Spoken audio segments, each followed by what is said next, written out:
Dear students, आज के video में हम पढ़ेंगे बर्नर्स कोऑर्डिनेशन थ्योरी।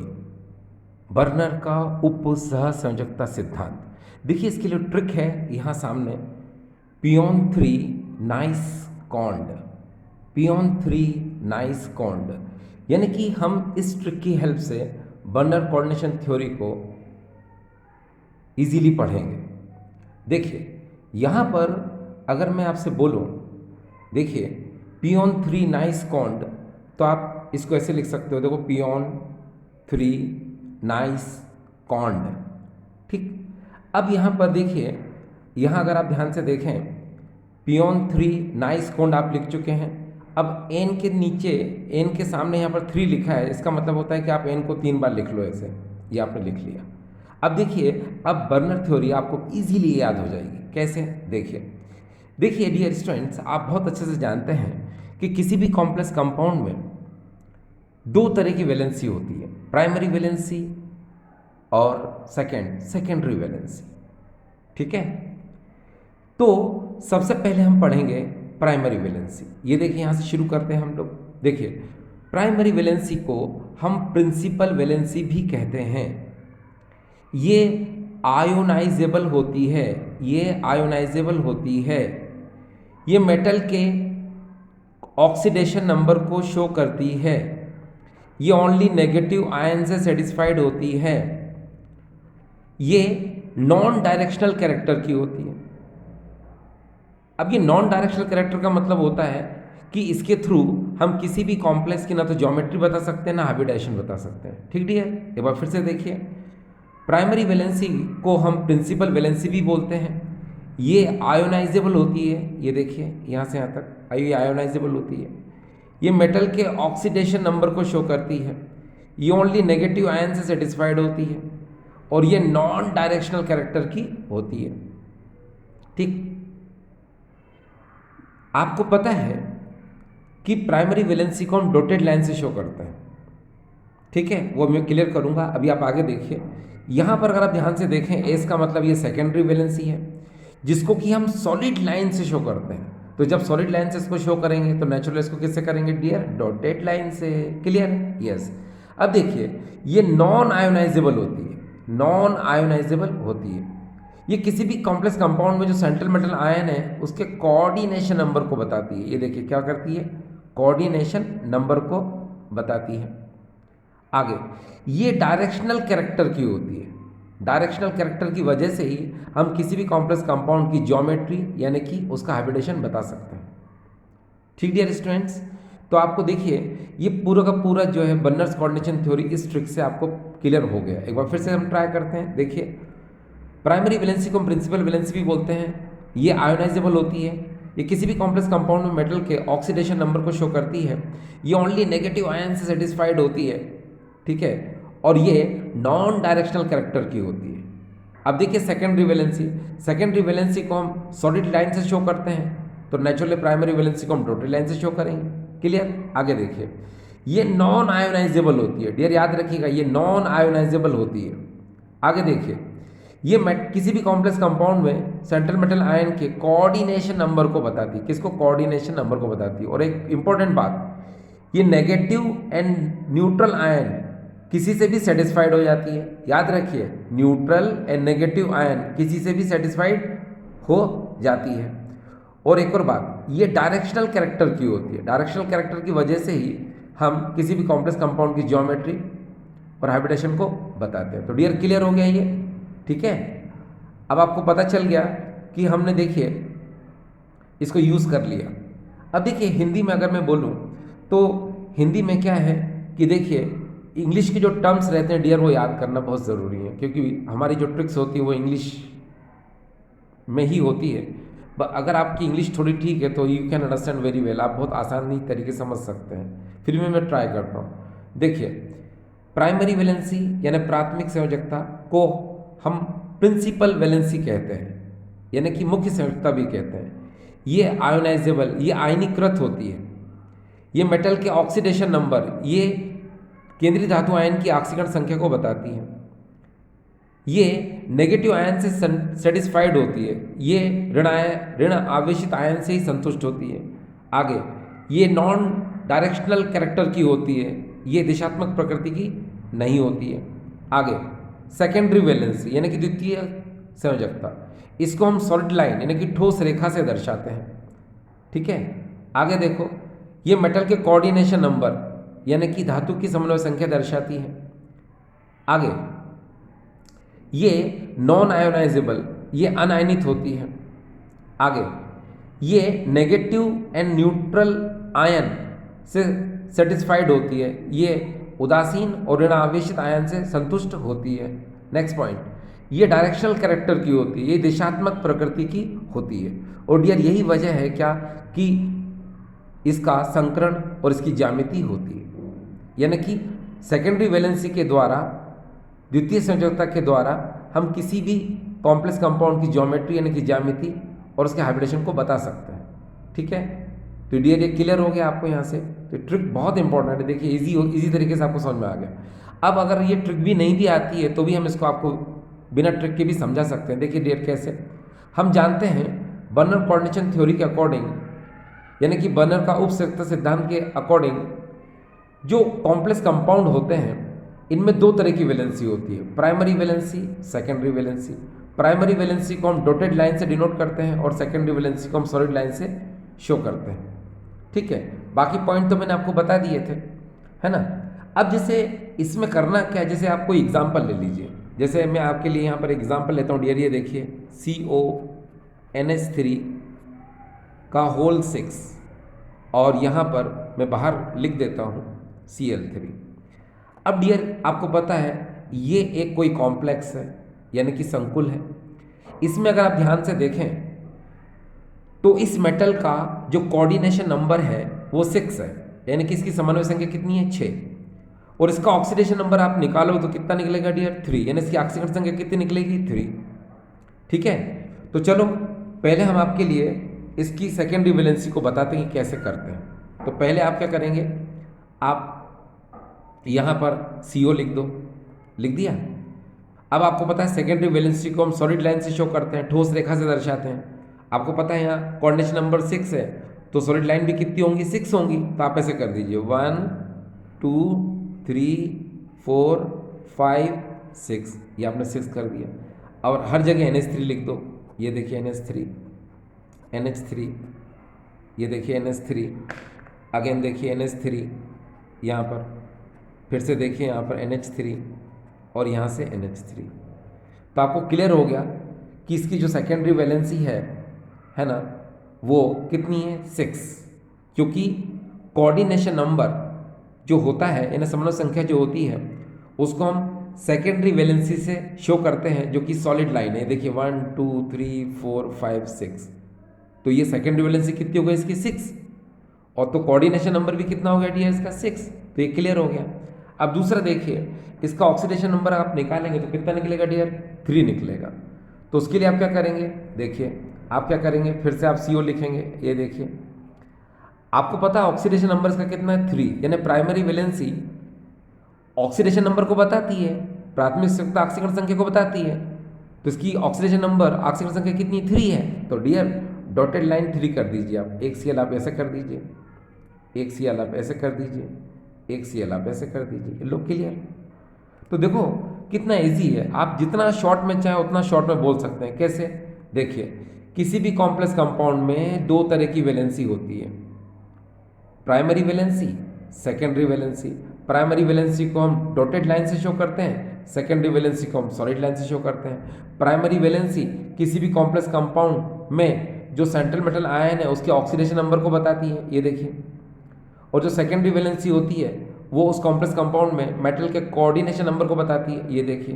तो कितना क्लियर हो गया डियर, देखिए इसका कोऑर्डिनेशन नंबर 6, यहाँ पर देखिए सॉलिड लाइन कितनी हो गई 6, तो ये सेकेंडरी वैलेंसी हो जाएगी। और ऑक्सीडेशन नंबर देखिए इसका 3 है, तो प्राइमरी वैलेंसी को हम, ये देखिए 3 डॉटेड लाइन है, यानी ये प्राइमरी वैलेंसी जो कि मेटल के ऑक्सीडेशन नंबर को दर्शा रही है, इस धातु की ऑक्सीजन संख्या को दर्शा रही है। तो डियर यही तो है बर्नर का उप संयोजकता सिद्धांत, जिसको कि हम लोग बोलते हैं बर्नर कोऑर्डिनेशन थ्योरी। तो देखिए कितना इजी तरीके से डियर ये क्लियर हो गया। इसके एक एक पॉइंट को आपको डियर अभी क्लियर करके मैंने बता दिया है, और अभी मैं और समझा रहा हूँ। एक बार फिर से देखिए, आपको याद हो जाएगा हमेशा के लिए। देखिए कैसे, प्राइमरी वैलेंसी को हम प्रिंसिपल वैलेंसी बोलते हैं, ये आयोनाइजेबल होती है, ये मेटल का ऑक्सीडेशन नंबर को बताती है, ठीक है। और ये नेगेटिव आयन से ही सेटिस्फाइड होती है, और ये नॉन डायरेक्शनल कैरेक्टर की होती है। आगे सेकेंडरी वैलेंसी को हम सॉलिड लाइन से शो करते हैं, तो नेचुरली प्राइमरी वैलेंसी को हम डॉटेड लाइन से शो करेंगे। ये नॉन आयोनाइजेबल होती है, ठीक है। आगे ये नेगेटिव एंड न्यूट्रल आयन किसी से भी सेटिस्फाइड हो सकती है, कौन, सेकेंडरी वैलेंसी, लेकिन ये क्या होती है, ओनली नेगेटिव आयन से सेटिस्फाइड होती है, ठीक है। अब इसको डिक्लेयर करेंगे। ये मेटल के कोऑर्डिनेशन नंबर को बताती है आगे, और ये क्या होती है डियर, डायरेक्शनल कैरेक्टर की होती है। देखा कितना इजी तरीके से आ गया आपको। अब इसमें एक बहुत इंपॉर्टेंट बात है कि स्टूडेंट्स को जहाँ दिक्कत आती है वो ये कि एक ही स्ट्रक्चर में जब आपको नेगेटिव एंड न्यूट्रल आयन को सेटिस्फाइड करना हो तो कैसे करेंगे। चलिए शुरू करते हैं आपके लिए। देखो डियर, जैसे ये एग्जाम्पल है आपके सामने, ये एग्जाम्पल है, इसको जरा ध्यान से देखें। ये देखिए COCl3.6NH3। तो इसका अगर मेरे को डायग्राम बनाना है तो मैं कैसे बनाऊंगा, तो मैं बता रहा हूँ। पहले आपको एक बात का ध्यान रखना पड़ेगा कि इस कॉम्प्लेक्स को हम कैसे लिख सकते हैं, ऐसे ये देखिए CONH3 6, क्योंकि कोऑर्डिनेशन नंबर इसका 6 होना चाहिए और ऑक्सीडेशन नंबर कितना होना चाहिए, 3। तो देखिए 3 और कोऑर्डिनेशन नंबर क्या है, 6। अब आपको इसका अगर ज्योमेट्री बनाना है, इसका शेप बनाना है, तो कैसे बनाओगे, ध्यान रखना कि सेकेंडरी वैलेंसी 6 होनी चाहिए और प्राइमरी वैलेंसी कितनी होनी चाहिए, 3 होनी चाहिए। तो चलो देखो मैं आपको बताता हूँ कैसे करते हैं, नो प्रॉब्लम। देखिए सबसे पहले आप CO कर लो, कर लिया। अब सेकेंडरी वैलेंसी पता है आपको 6 होनी चाहिए, तो आप क्या करोगे, जल्दी जल्दी 6 कर दो, जहाँ इच्छा हो रही है, 1 2 3 4 5 6। चलो ये देखिए NH3, ये देखिए NH3, ये देखिए NH3, ये देखिए NH3, ये देखिए NH3, और यहाँ पर भी NH3। अब आपको क्या करना है, 6 कोऑर्डिनेशन नंबर हो गया, समन्वय संख्या 6 हो गई। अब ऑक्सीडेशन नंबर इसका 3 करना है डियर। तो क्या करेंगे, आप 1 बाय 1 करके आप Cl को अटैच कर दो, किससे, याद रखना डॉटेड लाइन से। ये देखिए एक प्राइमरी वैलेंसी यहाँ, फिर एक गैप छोड़ दो, फिर एक प्राइमरी वैलेंसी यहाँ, फिर गैप छोड़ दो, फिर एक प्राइमरी वैलेंसी यहाँ। ये देखिए अब स्ट्रक्चर में आप जरा ध्यान से देखें, क्या देखेंगे कि कोऑर्डिनेशन नंबर 6 है, इन सॉलिड लाइन देखो कितनी 6, और ऑक्सीडेशन नंबर कितना आ रहा है, 3 आ रहा है। तो ये डायग्राम आप बना सकते हैं। ये देखिए यहाँ पर यही मैंने बताने की कोशिश की है। देखिए यहाँ पर कोऑर्डिनेशन नंबर 6, तो सॉलिड लाइन देखिए ब्लैक ब्लैक, ये 6 है, और ऑक्सीडेशन नंबर 3 है। तो ये देखिए डॉटेड लाइन से मैंने 3 Cl को जोड़ दिया। आप कहीं पर भी जोड़ सकते हैं डॉटेड लाइन से, ठीक है। अब एक और एग्जाम्पल देखो जिससे आपको और क्लियर हो जाएगा। जैसे इस एग्जाम्पल को देखें आप, ये देखिए COCl3.5NH3। तो इसको कैसे लिख सकते हैं, मैंने आपको बताया था कोऑर्डिनेशन नंबर 6 रखना है आपको। तो क्या करोगे, पहले CONH3 5 लिख लो और एक Cl को इसके साथ लिख लो, तो उसका कोऑर्डिनेशन नंबर क्या हो जाएगा, 6 हो जाएगा। बाकी 2 Cl को आप बाहर निकाल दो, ये बाहर निकाल दिए।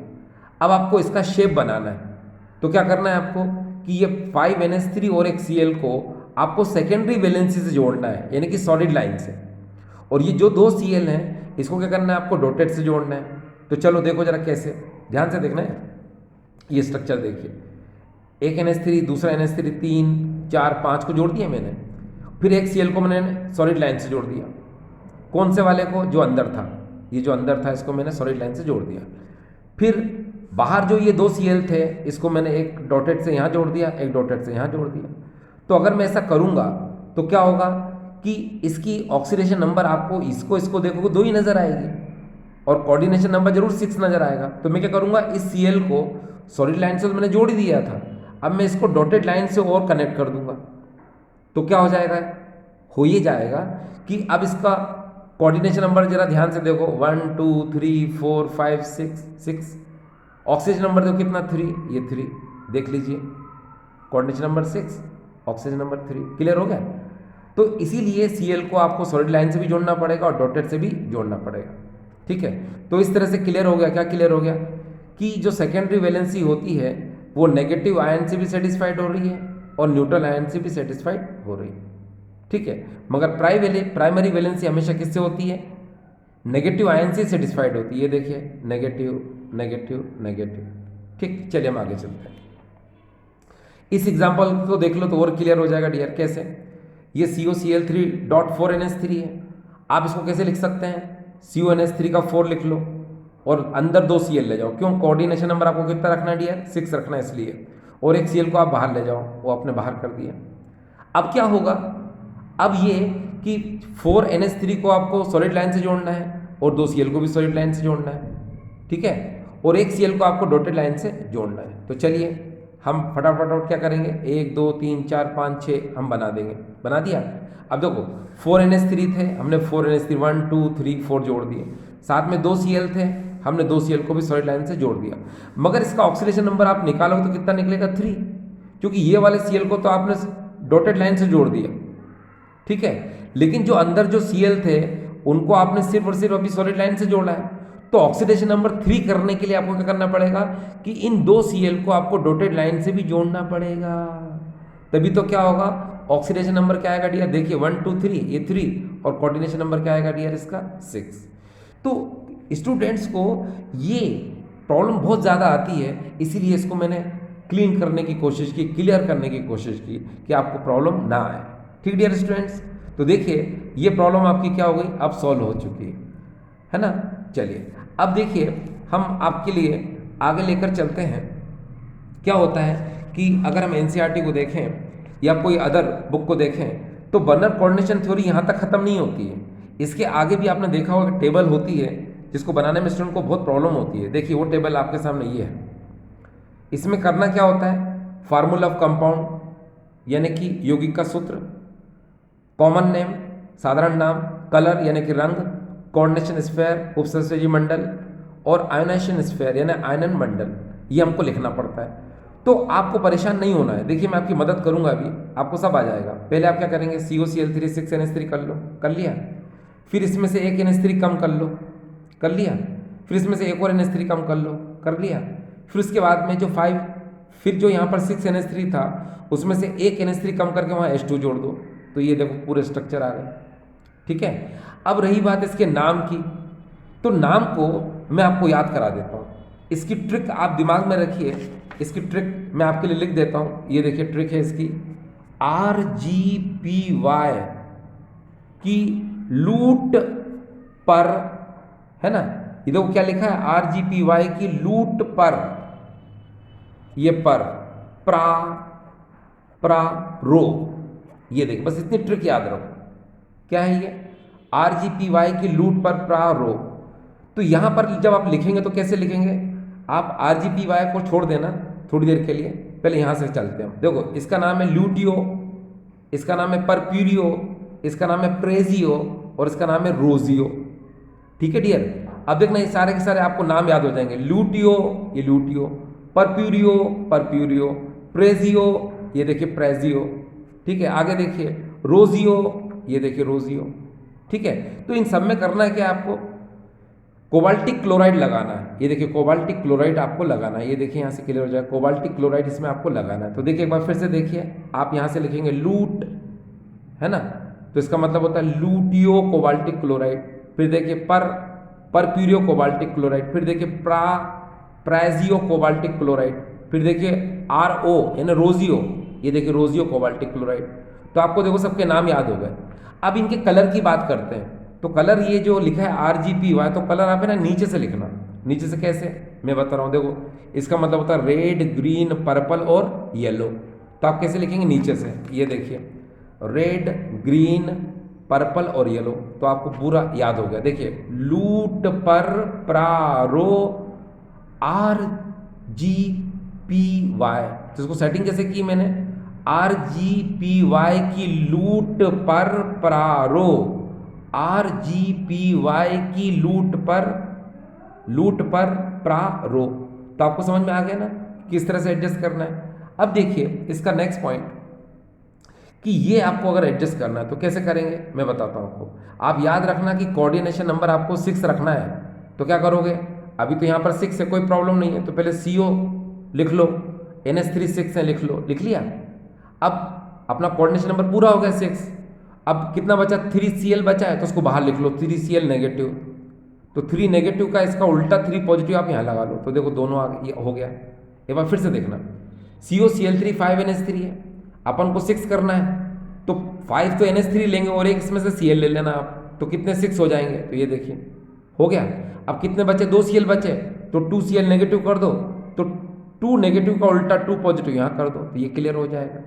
फिर से देखो यहाँ पर COCl3 4NH3 है, तो आप क्या करोगे, आपको 6 करना है, तो 4 तो NH3 ले लो और 2 Cl ले लो। ठीक है, ले लिया आपने, देखो 4NH3 2 Cl, क्योंकि अंदर 6 करना जरूरी है ना, कोऑर्डिनेशन नंबर। अब एक Cl बचा, एक Cl को बाहर ले लो, तो Cl क्या नेगेटिव है, तो उसका एक उल्टा पॉजिटिव यहाँ लगा लो, तो क्लियर हो गया। फिर से देखिए नेक्स्ट, अब जैसे COCl3 5NH3H2 है, तो यहाँ जरूरत ही नहीं है कि अपन Cl को अंदर लें, 5 तो NH3 ले लो, एक H2O ले लो, ये 6 हो गया। अब Cl3 बचा है, तो 3 Cl नेगेटिव बाहर करो, तो उसका उल्टा 3 पॉजिटिव आप इधर कर दो, ये लो, ये क्लियर हो गया। आपको लगता है कि इसमें और आगे भी करना है, टोटल नंबर ऑफ आयंस, तो वो भी कर सकते हो आप, 3 और आगे कितना 1, तो 4 हो जाएंगे आयंस। इसमें 2 और आगे 1, तो 3 आयंस हो जाएंगे। इसमें 1 और 1, इसमें 2 आयंस हो जाएंगे। इसमें 3 और 1, ये 4 आयंस हो जाएंगे। ठीक डियर स्टूडेंट्स, तो डियर ये जो आपने पढ़ा, आपने सीखा, ये ट्रिक थी किसकी, बर्नर कोऑर्डिनेशन थ्योरी की। तो आई होप डियर स्टूडेंट्स ये आपको समझ में आया होगा। ठीक डियर स्टूडेंट्स, थैंक यू।